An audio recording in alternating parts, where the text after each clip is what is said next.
رسول اللہ صلی اللہ علیہ وسلم نے ایک حدیث کے اندر ارشاد فرمایا کہ اگر کوئی شخص 40 دن تک اخلاص کے ساتھ تکبیر اولا کے ساتھ نماز پڑھتا ہے تو اللہ تعالیٰ اسے 2 پروانے عطا فرماتے ہیں۔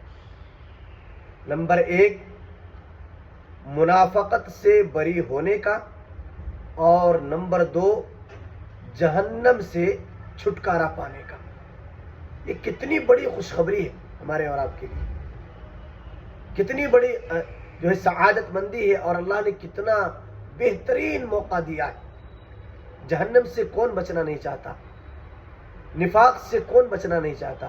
اللہ کے رسول صلی اللہ علیہ وسلم فرماتے ہیں کہ تکبیر اولا کے ساتھ اخلاص کے ساتھ 40 دن نماز پڑھنے والا ان دونوں چیزوں سے بری۔